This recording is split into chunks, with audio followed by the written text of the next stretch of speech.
સમાચાર ગીર સોમનાથ જિલ્લાના વેરાવળ ખાતે વેરાવળ પાટણ ભાજપ દ્વારા વિજય વિશ્વાસ સંમેલન યોજાયું।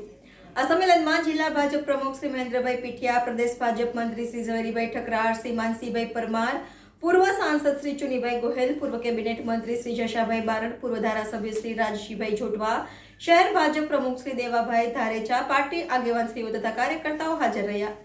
Reporter Dineshbhai Bamaniya, NN news, Somnath. દર્શક મિત્રો, તમારી આસપાસ બની રહેલી અવનવી ઘટનાઓ વિશે જાણવા માટે NN ન્યૂઝને લાઇક કરો, શેર કરો, સબસ્ક્રાઇબ કરો અને બેલ આઇકન પ્રેસ કરો, જેથી આપને નોટિફિકેશન્સ મળતી રહે।